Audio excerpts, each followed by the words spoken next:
It's the dictionary. It's the dictionary. It's the dictionary. It's the dictionary. Dictionary. It's the dictionary. It's the dictionary. Hello, word nerds, and welcome again to the dictionary.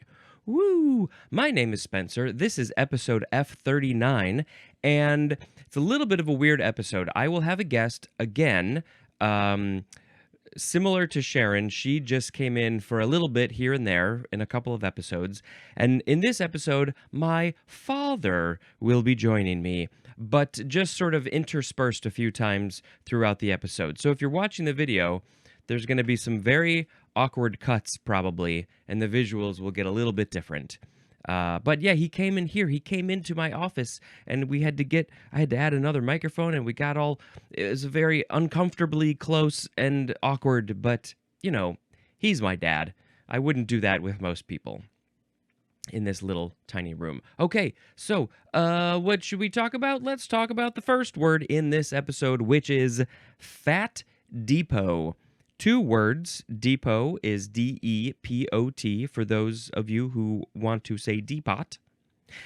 This is a noun from 1946, and the synonym is adipose tissue, which is it's a fat depot. Is it a deposit possibly of fat somewhere in the body? I don't remember what adipose is, but I believe it was mentioned in the previous episode. That's it for that one. Oh, what am I gonna do for the sound effect?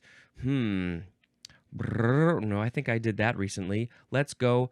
Brrr. I need to come up with new sounds. I think I'm tapped out for sounds. So, the next word, it's a biggie. This, my dad and I did talk a little bit about this, so let's hear that. The first form of the word fate is a noun from the 14th century. Number 1, the will or principle or determining cause by which things in general are believed to come to be as they are or events to happen as they do. And the synonym is destiny, and that was kind of a confusing definition. Father, what do you think of that? Well, I have a lot to say about fate. And fate is an interesting concept. You said it went back to the 14th century. Well, the word is from the 14th century, but So people in the 14th century, at least somebody, had a concept that we have risen above the animals, and that there is a pathway that our lives are taking that we are aware of, and somebody is, by making up this word fate, saying there is something that you are going to have to experience.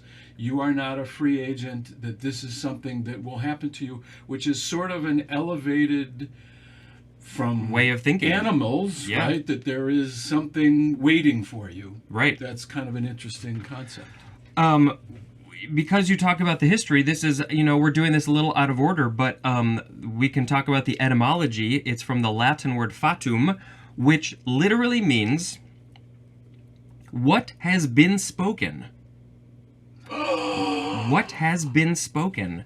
From the verb fari, which means to speak. So the idea of fate comes from fatum, which is all about it has been spoken, it has been said, it has been written, it is written down. What right. is going to happen is already planned. That some superior being has made a major fate. And I did talk about this in the previous episode because the idea of fate comes up there, that I think it's such a crazy thing to think about. So I don't think there needs to be a superior being to be involved in this. I think, because I'm reading a book, I'm still reading it after probably a year, called Determined. And the whole point of the book is scientifically, everything is determined. Everything that happens determines what will happen next. And everything that has happened because of what happened before. So wow. It's not that it was planned or created. It's just that it is determined because of what came before, Okay. which is the idea of fate and destiny as well. Yeah. And you're right. The idea of fate can exist outside of the realm of a higher being or God or whatever. Right. It's just this is what is down the path for you. For instance, I think an easy way to look at this is like you look at your genes. Your genes determine what your body will become when you are an adult, and if you are genetically predisposed to an illness or something or whatever, or maybe your genes say that you aren't going to grow an arm, that is going to affect your life in a very clear way. Definitely. Definitely, and it's just like, it just goes on way beyond that. So someday I will finish this book. Tell me about it when you're done. But it's super fascinating, and it's really hard to read because it's very sciencey, but the writer is a really good writer, and he makes it sort of accessible and funny. But anyway, any other thoughts? Like, is the idea... No, this one blew my mind, so that's enough. I can't go any further. Cool. So that was a little talk about fate. Yeah. Nice. 2A. An inevitable and often adverse outcome, condition, or end. It's an inevitable end. It's often not good, adverse outcome, condition. It's going to happen. So how would you use this one in a sentence? Well, let's do 2B because it's probably similar. The synonym is disaster, especially the synonym death. He met his fate. He found his fate.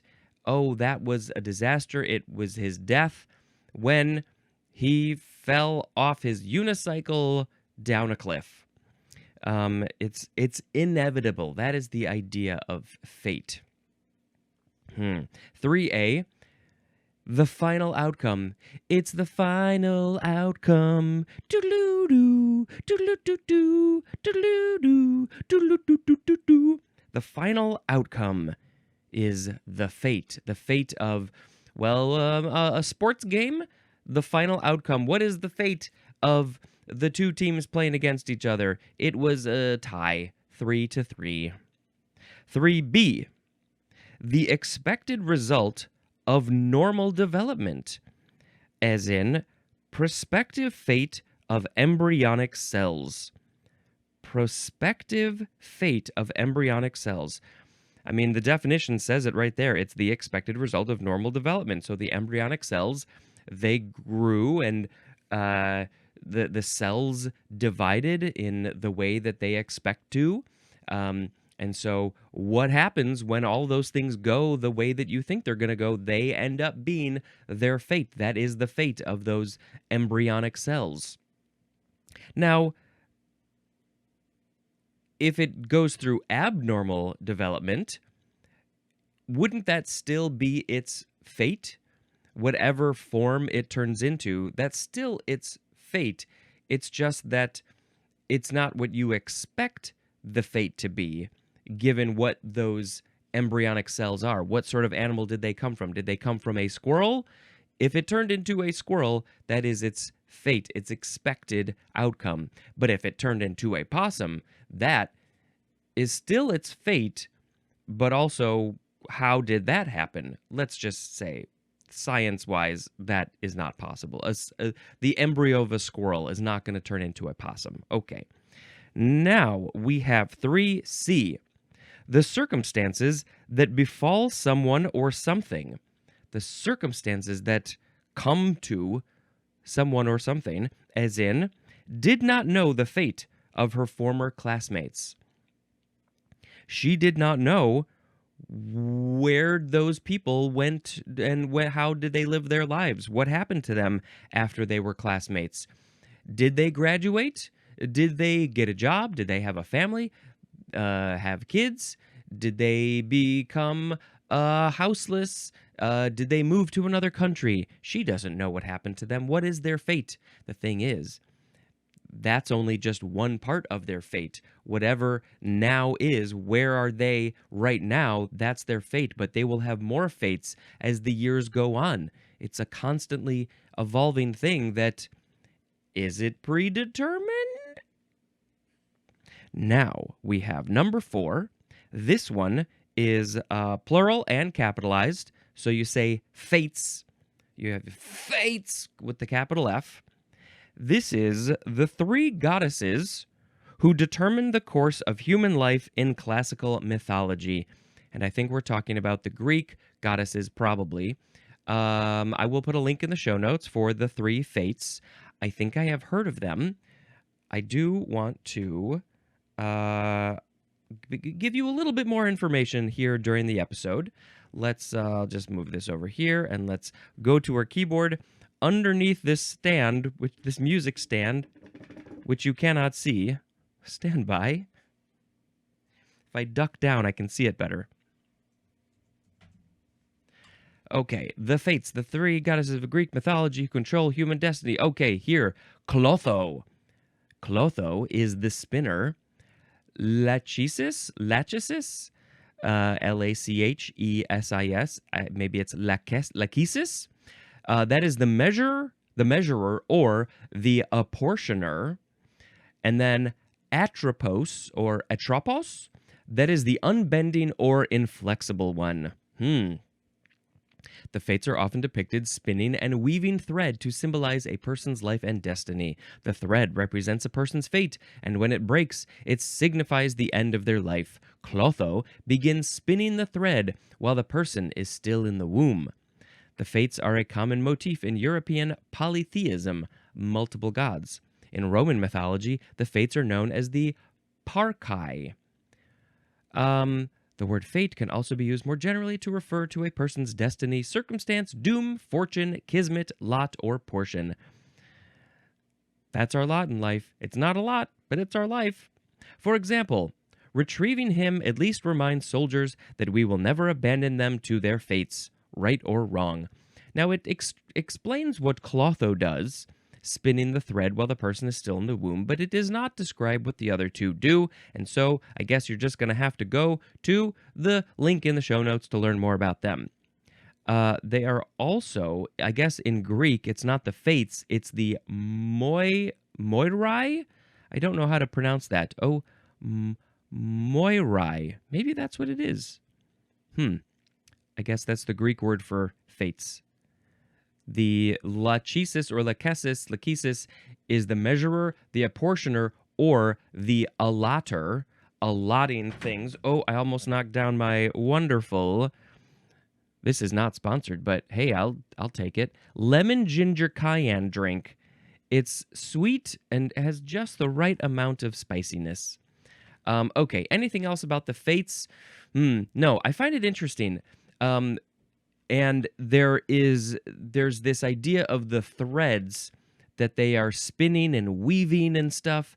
And I don't know if it's come from that, but I hear about threads in other ways, like in other things. Like there was the Stephen King novel, was it 11/22/63? And they deal with threads and strings about lives and pathways and all that kind of stuff in that one. It was an interesting idea. And then in Loki, the show Loki, they are dealing with the timeline and all the different timelines. And I believe there was a sort of thread string kind of thing, at least in the visuals when they were talking about that one. So yeah, it's just an interesting thing to think about. You know, is there one sort of metaphorical string for our lives? They're all intertwining. Are there multiple dimensions or universes, and all of those strings are intertwining, or are they separate? I don't know nothing. I don't know any of this stuff. But what I do know is that we have to now move on to the synonym information for fate. Fate, destiny, lot, portion, and doom mean a predetermined state or end. Fate implies an inevitable and usually an adverse outcome, as in, the fate of the submarine is unknown. It was inevitable. It was maybe a bad outcome. We don't know what happened to the submarine. maybe it got blown up by a missile and it sank and everybody died. Oh, that is sad.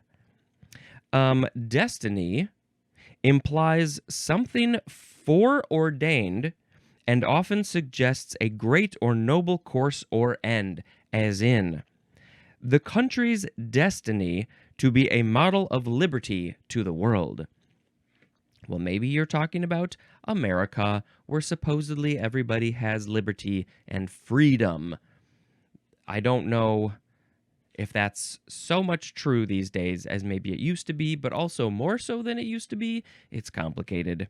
So the destiny, it's predetermined, foreordained. It was ordained before it actually happened, and it often suggests a great or noble course or end. It's talking about usually something more positive. What's your destiny? Is it your destiny to go this very specific path?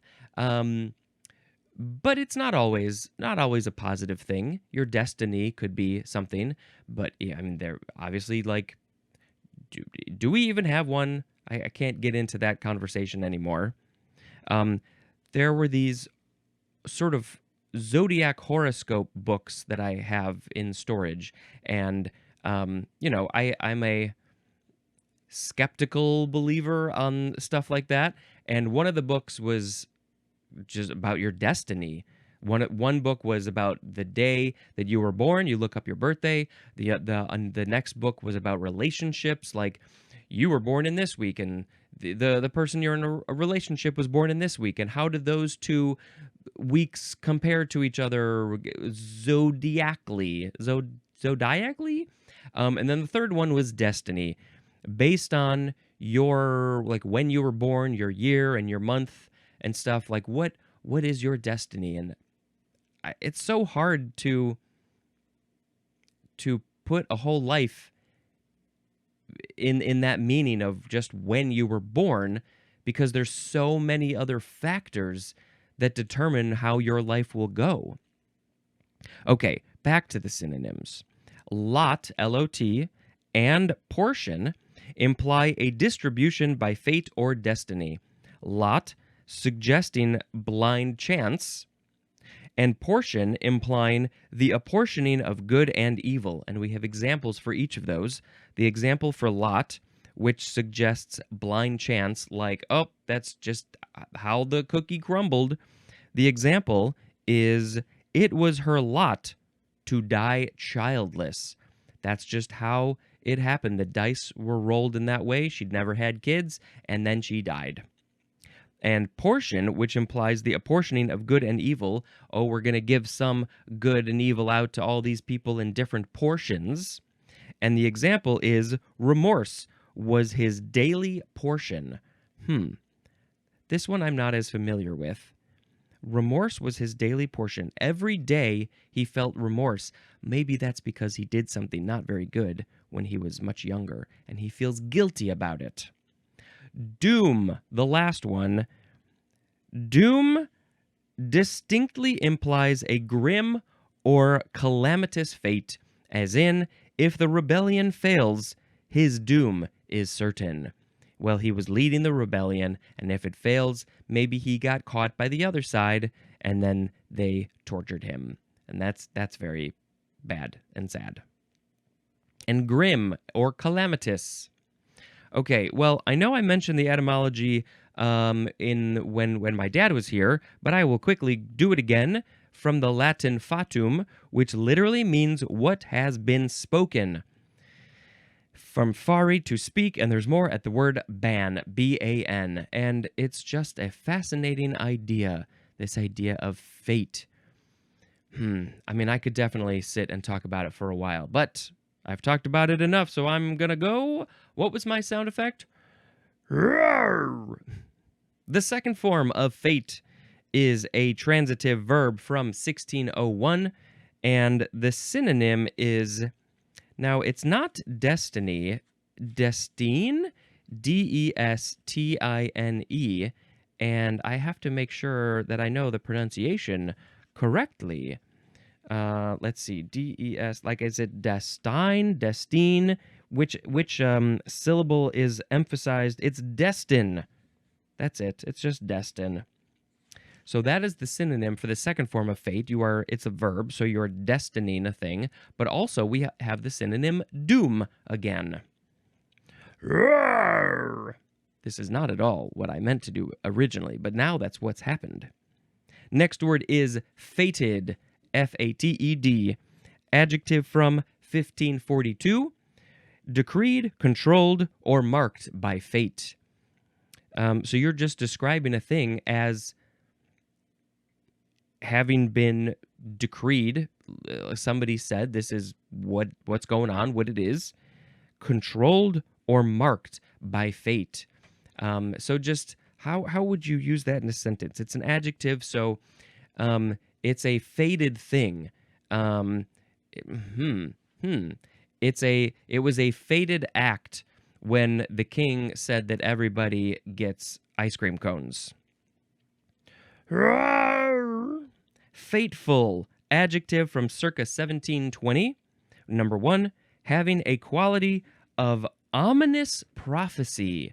Ooh, ominous prophecy. As in a fateful remark. When they said, I'm trying to think of a quick example.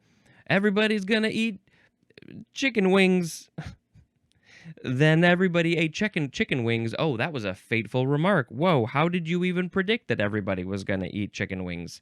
Not me. I will eat vegan chicken wings. Prophecies. We see a lot of prophecies in movies, and I'm getting a little sick of it. It's like, okay, fine. It's like, can we come up with a new thing? I don't know. There's like, there are those typical stories. Who was that guy who was talking about all those stories? Joseph Campbell? Was that who it was? And, one of them is like the hero or whatever, and so it's prophesized that this person is gonna do all those things, and then it happens. Dune, that's one. The Dark Crystal, that's another one. Was Matrix, I think that was one where they predicted him. There's so many. Number 2, A, for fateful. Involving momentous consequences, and the synonym is decisive, as in, made his fateful decision to declare war. And that is a quote from W.L. Shearer, or Shirer.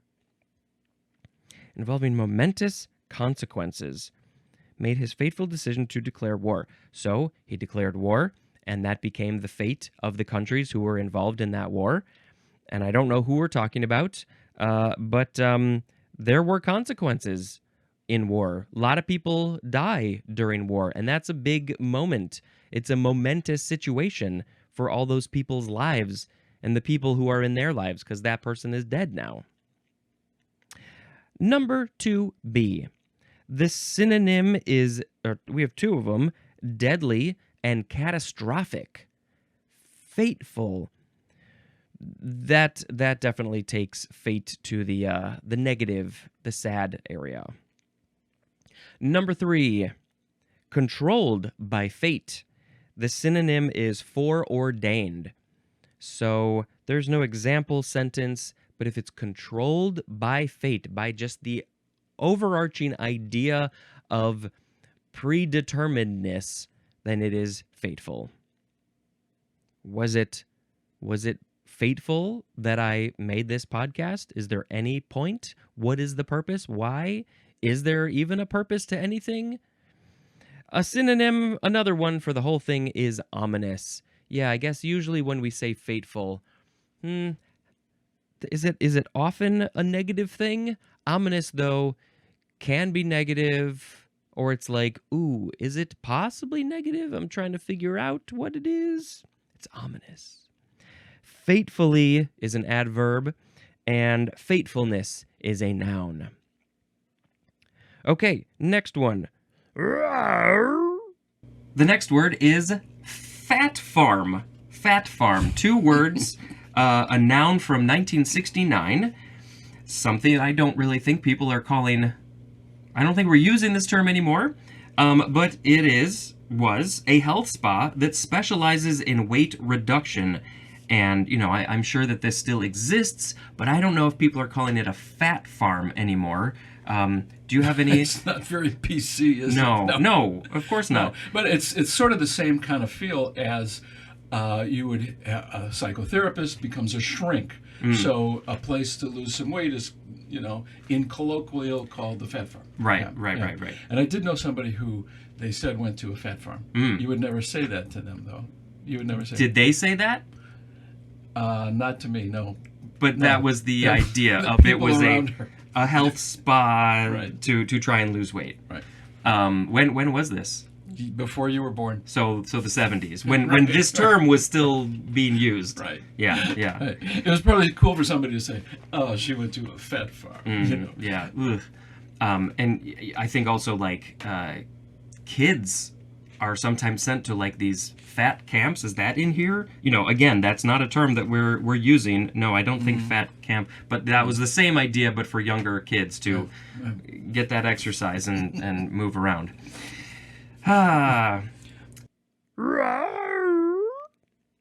Fath, F-A-T-H. It's an abbreviation for fathom, which will be coming up, I think, in the next episode. Yes. Next is fathead. Or, if you want to put the TH together, it would be fathed, possibly. No, this is fathead, noun from 1842. It is a stupid person. Fat-headed is an adjective, fat-headedly is an adverb, and fat-headedness is a noun. I know somebody who, when she was young, she called her uncle Fathead. I don't know why. Did he have a big head? Was he a stupid person? No, he wasn't a stupid person. This is just one of those words that's just not very nice to use. I think I would like to call myself a fathead, though, because I am often a fathead, and I have a big head. The next word is the first form of the word father. Which is why I'm here. What? Whoa! Here, that's why. Yeah, look, I appeared. Where did you come from? So yes, of course, this is my dad. He was on the dad episode, but way back then, there was no video. You couldn't see him. So now you get to see him, and you can see the difference in height. What difference? What are you talking about? I think we're both shrinking at the same rate. No, I'm shrinking faster. So this is a noun from before the 12th century, number 1A. We're just going to do the first definition with him here. This is a man who has begotten a child. And then also the third definition for the word sire. Siring a child. They are the sire, I guess. So, begotten a child. That feels like such a Bible-y way It's to... a very biblical, but, I mean, I suppose it came from animals, right? That this was the sire of this horse or whatever. Yeah. So, am I your sire? You can guess call me that's sire. Sire. I don't think I can do that. No. Okay. Well, here's one thing I wanted to say about this word, though. I was never the type of person to say to use this word father to talk about you. Some people are like, my father, blah blah blah. One day, my father. This. Or you just say my dad. My dad. Always my dad.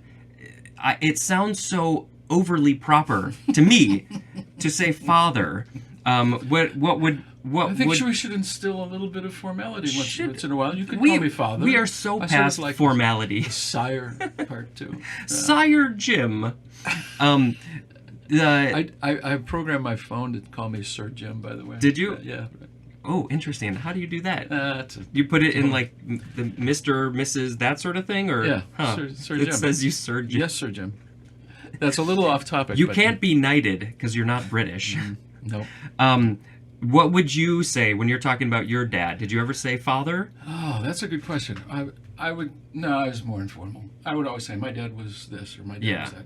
And I suppose once in a while use the father, but it does seem more formal to Dad is just so American. Oh yeah, we're very American. Yeah, it definitely. I don't know. It just doesn't feel right for us to say father. Okay.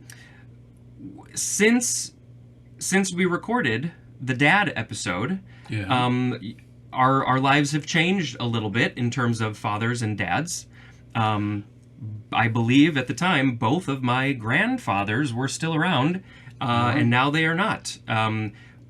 I don't know. Any thoughts just about like that process of seeing your father age and do that? Is that too much to talk about? Oh, that's a big subject. But I'll Yeah, tell you. yeah. I'll tell you a sort of funny story. Sort of funny.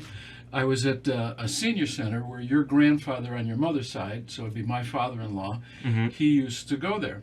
And I'd never been there. And as it happens, I was there and I mentioned his name. And they said, oh, let me look it up. And they showed on the computer screen what would have been pages and pages of things that he had signed up for over the years.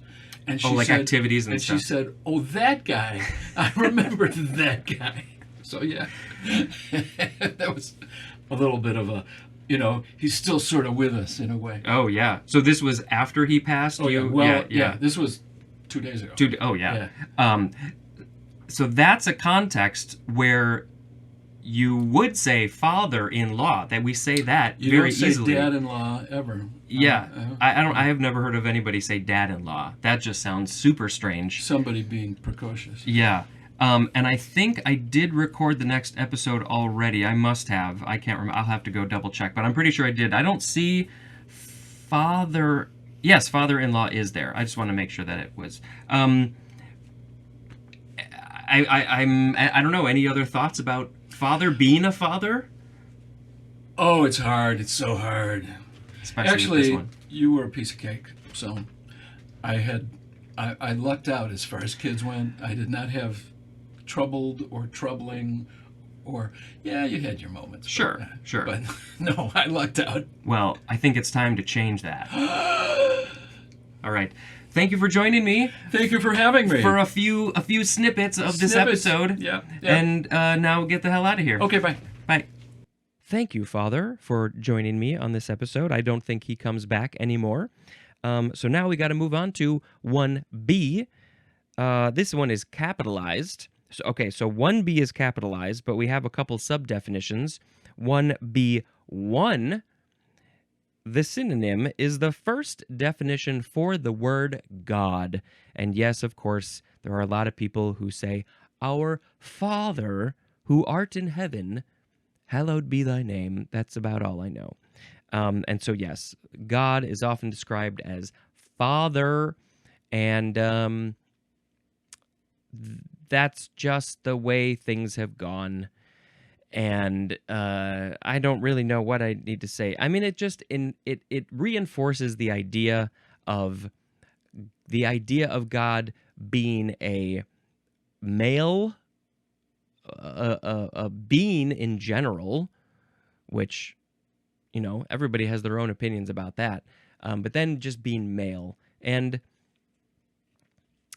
I guess we got to hold the God conversation for another time. And when we get to the word God, and I think that episode should definitely have a guest who may be an expert on gods. I don't know.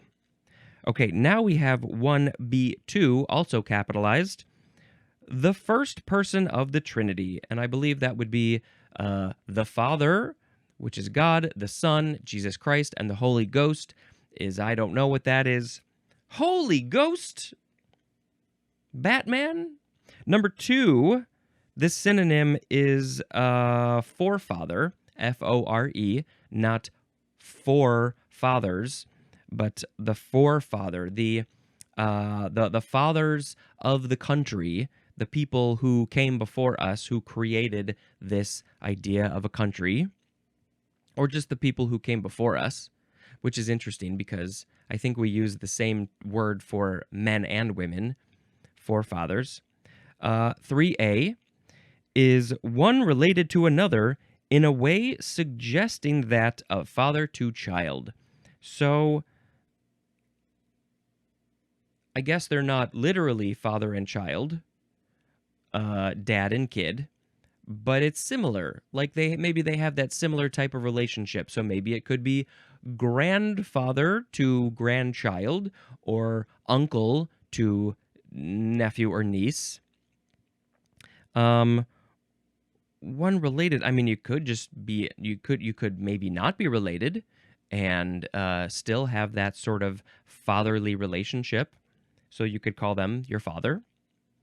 3B is an old man, and this is used as a respectful form of address. Um, hmm, How do you use this one? Just any old man, you can call him, "Hey, father, what's going on, daddy-o? What's shaking?" Hmm. Just an old man, you call him father. He's not your dad. Okay, now we are on number 4, which is often capitalized.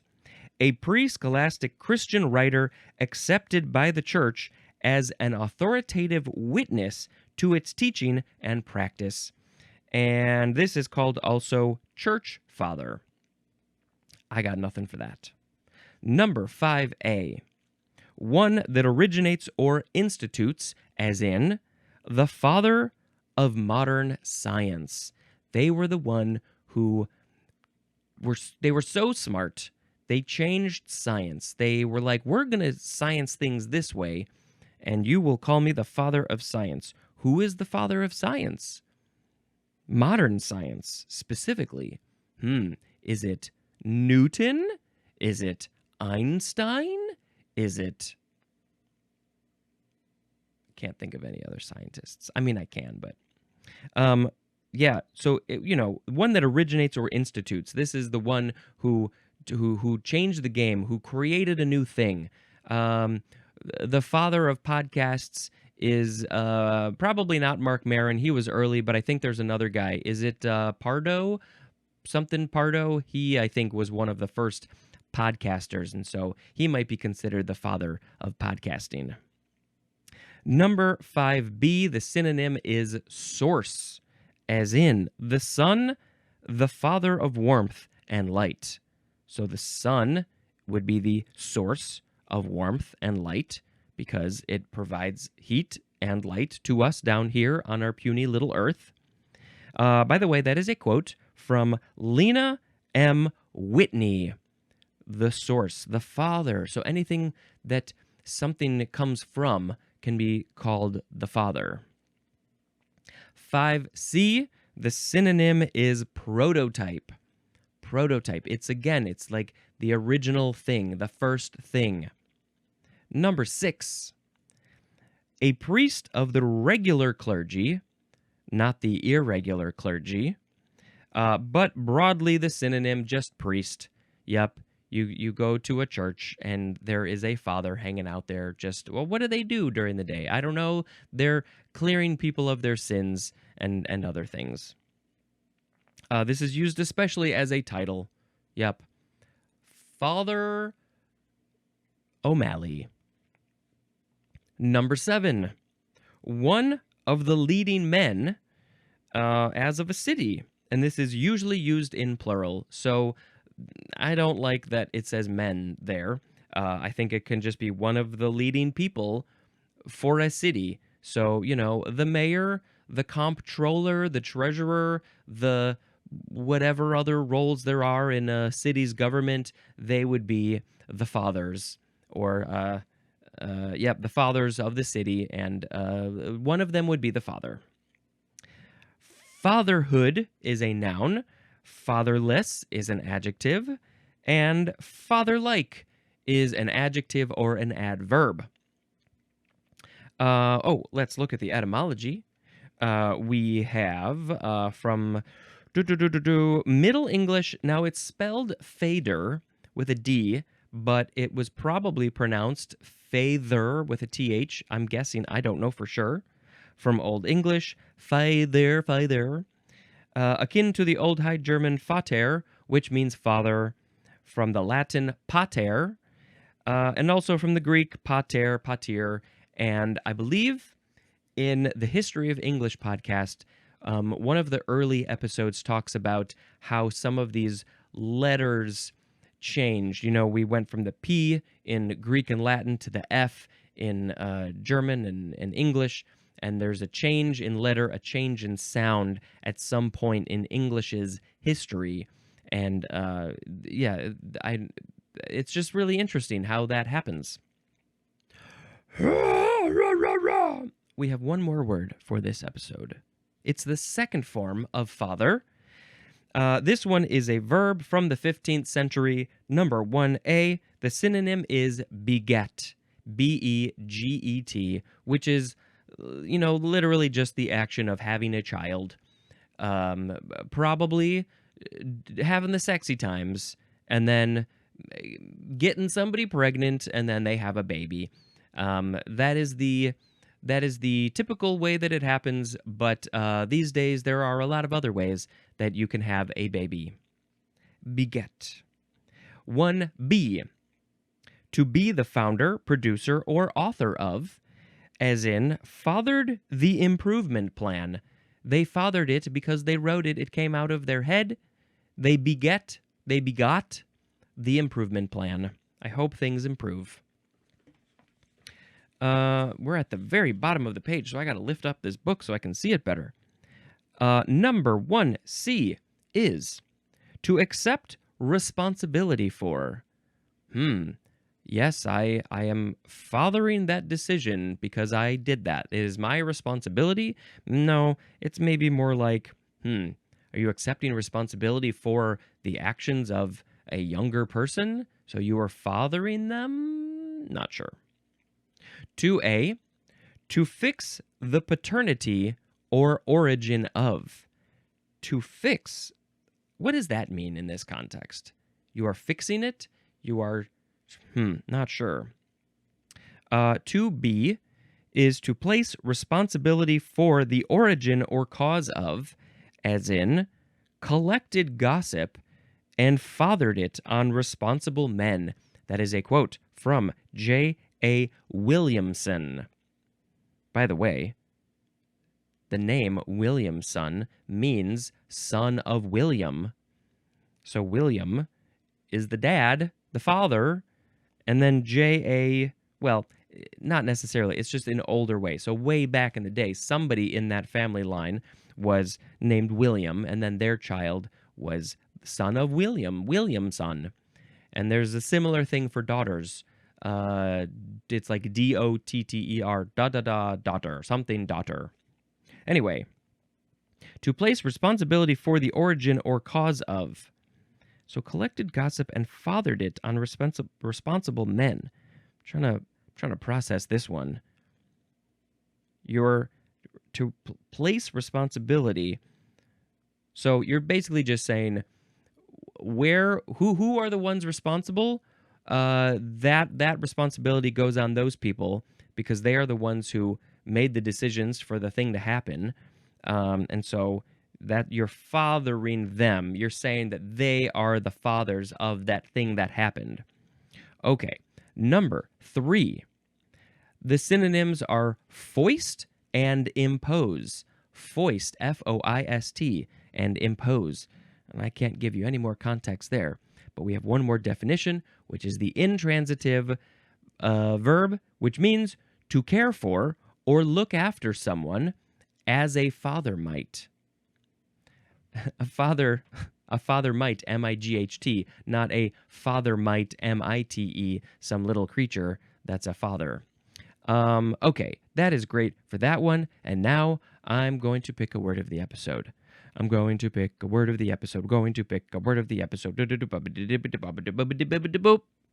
Today we had fat depot, fate, fated, fateful, fat farm, fav, fat head, father, and father.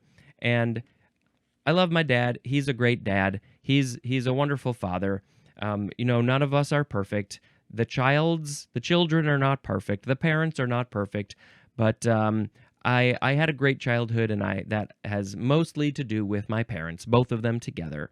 And all that being said, I don't think I'm going to pick father as the word of the episode. I am a father to my cat. I've had 3 cats in my life. To all 3 of them, I am their father. But I think I need to pick fate as the word of the episode because when you really, really think about it, it's just a super fascinating thing, and it feels like Feels like everything is fated. Fated. I don't know. It's something that I think about a lot, and I would love your opinions. If you have opinions on fate, destiny, all that stuff, please email me, call the Google Voice number, leave a message me on social media, whatever it is. Do that stuff. Fate. Is fate real? Is fate a thing? Is everything predetermined? I don't know, but I think it might be. It's fated that I'm gonna go take a nap. Bloop. All right, that's great. Thank you so much for checking out this show. Please spread the word, tell people about it, write a review, do a comment on the YouTube, like it, subscribe, just watch all the videos and just be good and have fun. This has been Spencer dispensing information. Goodbye.